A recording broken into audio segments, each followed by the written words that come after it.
Relacionamento abusivo. O caso da Tatiane Spitzner, que nós falamos ainda agora, e que tem gente que tolera e aceita e põe a culpa da vítima, e a culpa nunca é da vítima, o caso dela chamou a atenção para essa discussão. Sem entrar no mérito do jogou, ou foi jogado, ou se jogou, o fato é que os dois já não mantinham um relacionamento saudável há muito tempo. Além das agressões físicas, a Tatiane também era agredida psicologicamente, era oprimida. Ela era diminuída e humilhada pelo marido o tempo todo. De acordo aí com o depoimento de várias e várias testemunhas, até gente lá da Alemanha.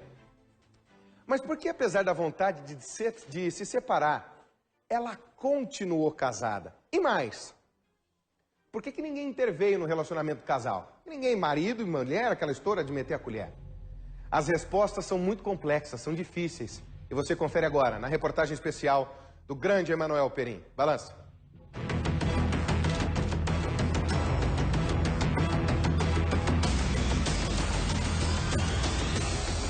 Nas imagens que correram o mundo, os momentos finais de um relacionamento que agonizava.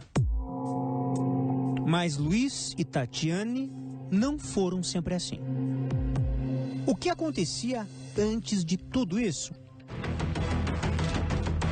Assim que se conheceram, os dois foram para a Alemanha. Eram mais jovens e mais apaixonados. Nas fotos das redes sociais, eles parecem alegres. Como então puderam chegar a esse ponto? Para responder essa pergunta, é preciso recorrer àqueles que conheciam tanto Tatiane quanto Luiz Felipe de perto. Depoimentos de amigos e familiares nos dão uma ideia de como era essa relação. E nos apontam que os problemas desses dois já começaram há muito tempo. Pelo menos desde que eles foram morar na Alemanha.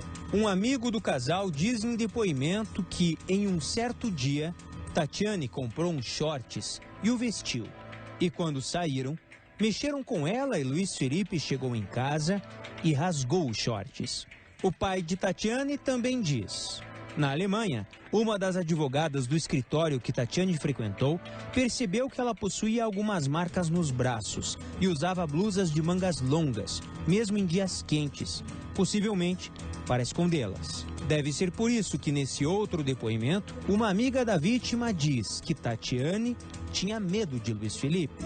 Neste print de uma conversa no WhatsApp, a própria Tatiane confessa que estava com medo do marido. Segundo depoimentos, o relacionamento de Tatiane e Luiz foi se tornando mais e mais abusivo. Esta amiga conta que Tatiane reclamou da maneira como Luiz Felipe a tratava, pois era grosseiro e explosivo.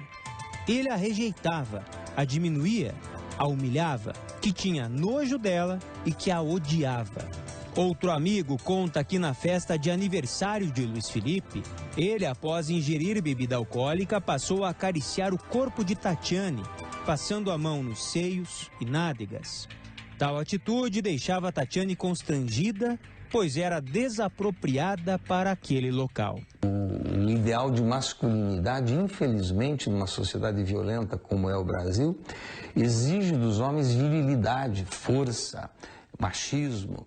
Então, essas depreciações dos homens com as mulheres normalmente recaem sobre o corpo da mulher. Você está gorda, você está horrível, você está feia. Ou até o contato físico violento com relação à sexualidade, que é um outro ponto pouco explorado. Mas esse estágio, né, ele já é um estágio onde o agressor tem um controle sobre essa mulher. E ele percebe que, se ele der esse passo, ele consegue, digamos, encarcerar, imobilizar a parceira. Por outro lado, ela, consciente e inconscientemente, depende das situações, ela faz esse jogo de tolerância, em parte por medo. Advogada reconhecida em Guarapuava, Tatiane não agia diferente de outras vítimas de violência doméstica. Tinha medo e não era só de Luiz Felipe. Neste trecho do depoimento, a amiga da vítima diz acreditar que Tatiane não chegou a separar de Luiz Felipe para maquiar o relacionamento e por pressão da sociedade e dos familiares. Infelizmente, o medo não se refere só ao medo de ser agredida. Muitas delas não se separam pelo medo de que ele venha persegui-la, etc, etc. O que também é real.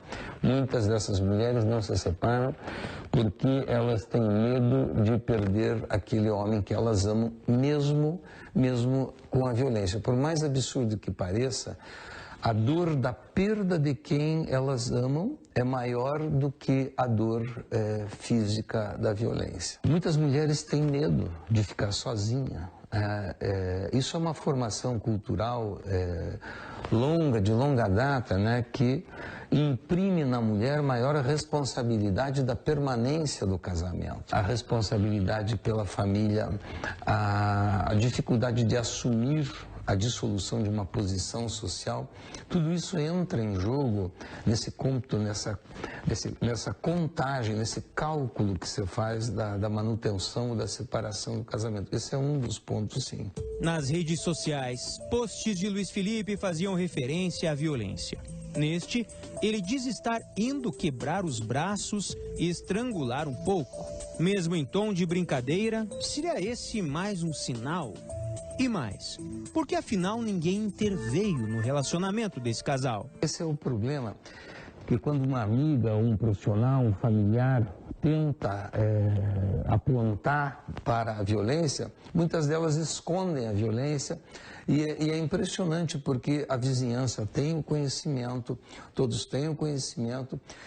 De um lado, não existe ainda essa cultura no Brasil da interferência mais ativa e que deveria ser necessário.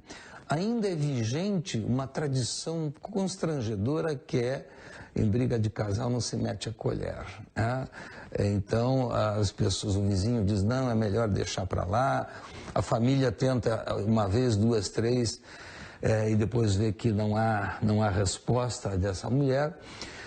E acaba havendo uma espécie de conivência motivada pela esperança de mudança. Ninguém gosta de sofrer. Essa ideia de que a mulher gosta de sofrer, por isso ela permanece, é absurda. Ninguém gosta de sofrer. Mas a esperança nesse amor, nesse tipo de amor, que é um amor de tolerância, digamos que ele se parece muito com o amor de uma mãe com um filho. Nós percebemos muito isso nessas mulheres, o excesso de tolerância e a esperança de que esse homem mude.